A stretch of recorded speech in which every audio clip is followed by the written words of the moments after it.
Imagine standing before a painting where Satan himself surveys the greatest palace ever built in hell, a towering infernal city rising from rivers of boiling lava, while armies of demons march in endless rows toward their dark master. Lightning strikes the apocalyptic sky as if heaven itself is acknowledging this monument to rebellion. But here's what makes this painting truly shocking. The architecture of Hell's capital looks suspiciously familiar.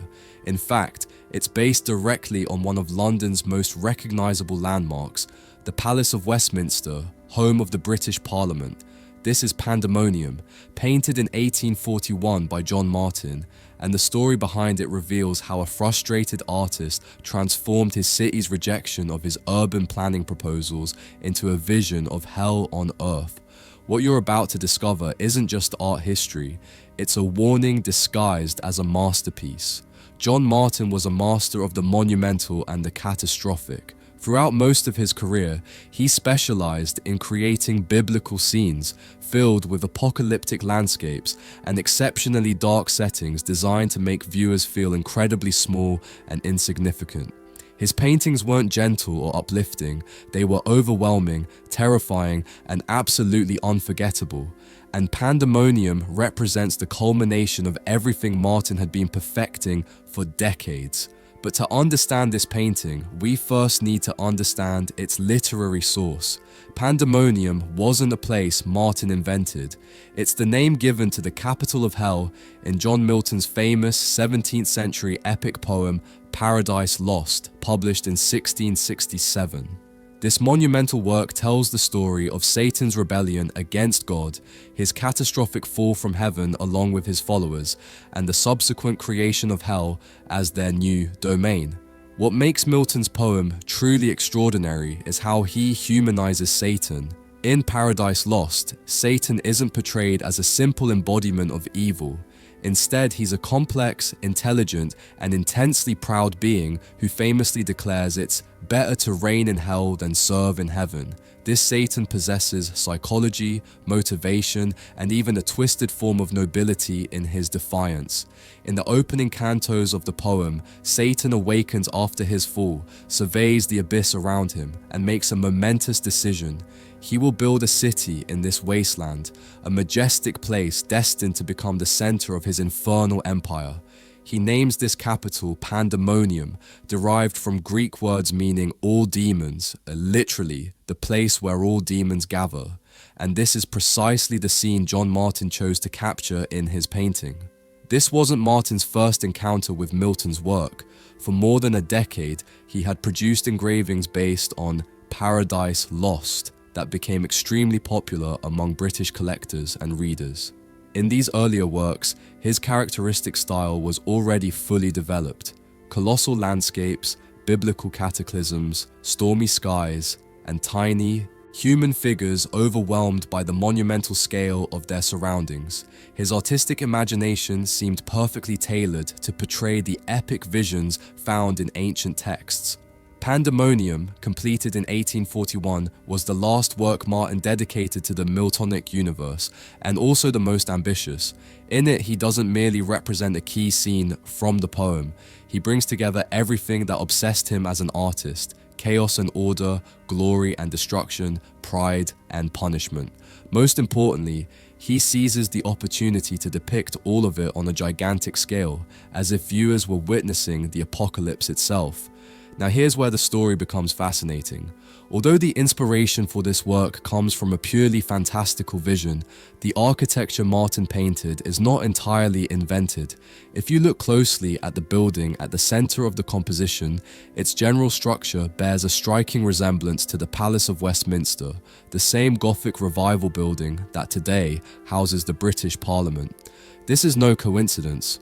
John Martin was living in London when construction on the new Palace of Westminster began following the devastating fire of 1834 that destroyed the old structure.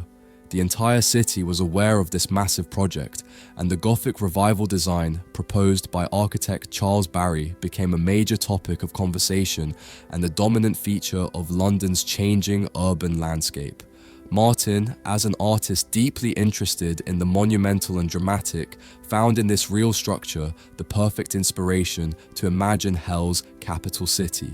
When you place both buildings side by side, the similarities become undeniable. The rhythm of the columns, the geometry of the facade, and most obviously, the overall sense of grandeur and imposing scale. The most noticeable difference is that in the lower section of his infernal building, Martin added a series of massive arches that raised the entire structure above a river of boiling lava.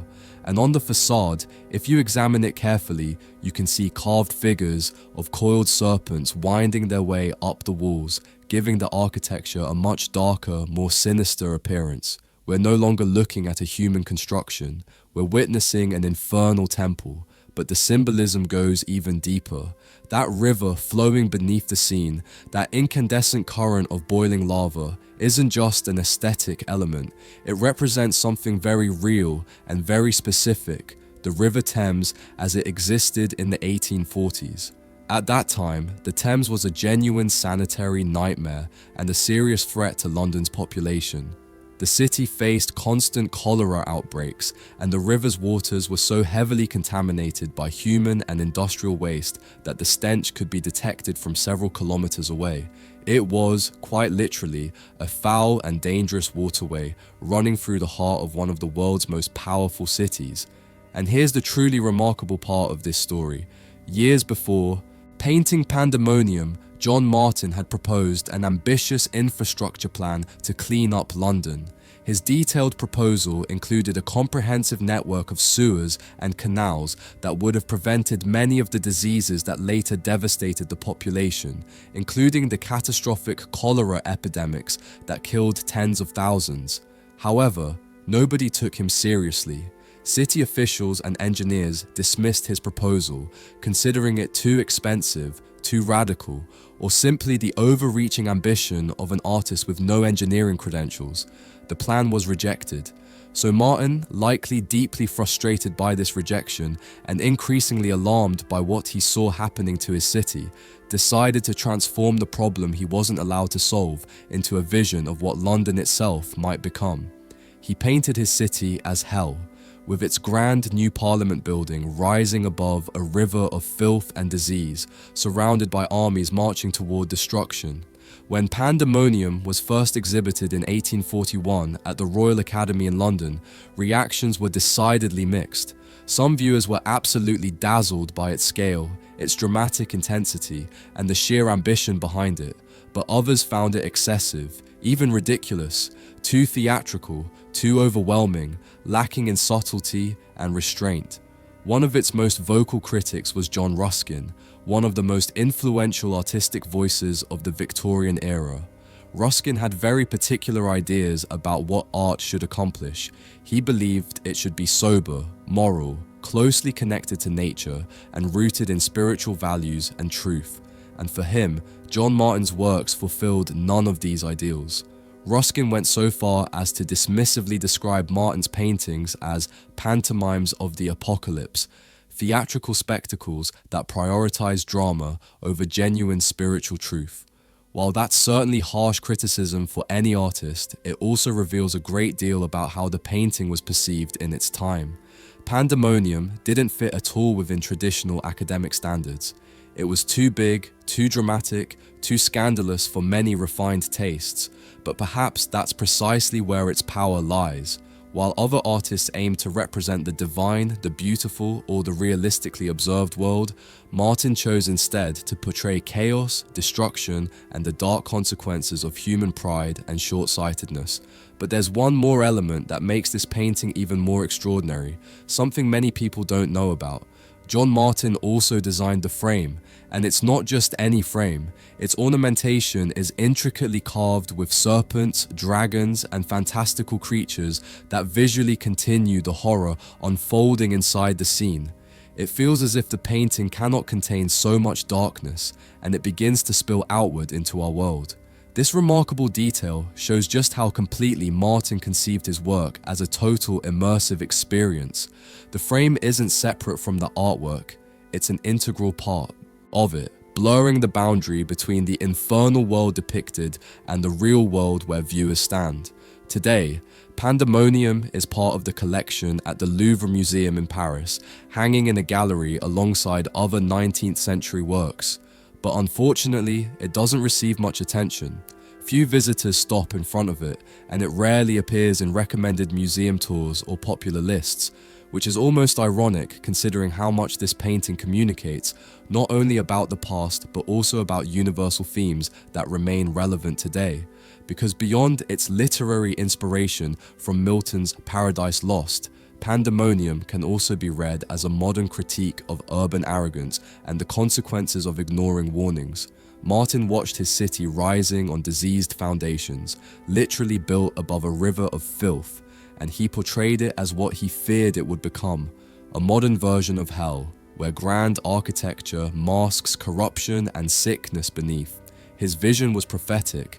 Just 17 years after he painted Pandemonium, London experienced the Great Stink of 1858, when hot weather made the Thames smell so unbearably foul that Parliament had to suspend sessions. Only then did the city finally implement the kind of comprehensive sewer system Martin had proposed decades earlier.